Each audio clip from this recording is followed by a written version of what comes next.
Alright, today we are doing something a little different. We're making sourdough bread, but with some corn milk or corn juice instead of water. Starting same basic process, mixing together that corn milk and my flour, letting it sit covered for about 30 minutes or so. This is the Autolyse self-digestion. You can see the gluten developing there, nice and stretchy. Here's my Levain or sourdough starter.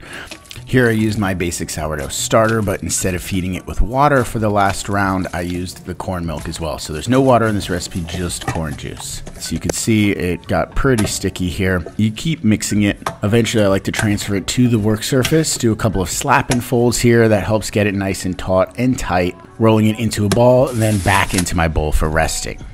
All in all, this is a pretty basic sourdough technique. I'm just using the corn juice and corn instead of water. Now this stage is kind of optional. It's called lamination. I'm using all of the corn pulp or mash that you get out of the juicer from juicing the kernels. This is great if you are incorporating any sort of mix-ins to your dough. You sort of stretch it out and then just fold it in, fold this back up, flip it over, and then I like to round it out just a little bit before putting it back into the bowl again to rest.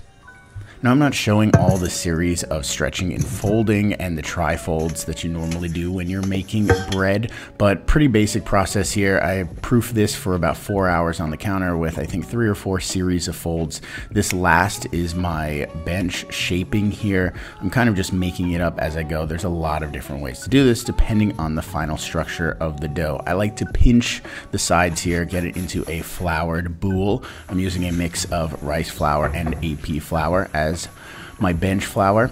I like to do one final little stitch here, bring it all together to the middle. Like I said, there's a lot of ways to do this. I'm going to use a shower cap and let this rest overnight. You can see how much this rose in the fridge overnight. It almost looks overproofed. It might be a little bit. I think I let it go for about 18 hours just because of timing. I think the sugar in the corn also sped up a lot of that fermentation activity. I always like to brush off any excess flour, coming in and doing your scoring with a razor blade. I'm going to go into a preheated skillet here.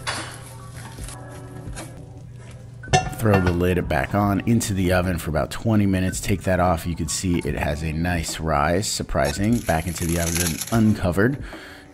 Beautiful crust. Sounds great. We're going to let this rest completely before cutting.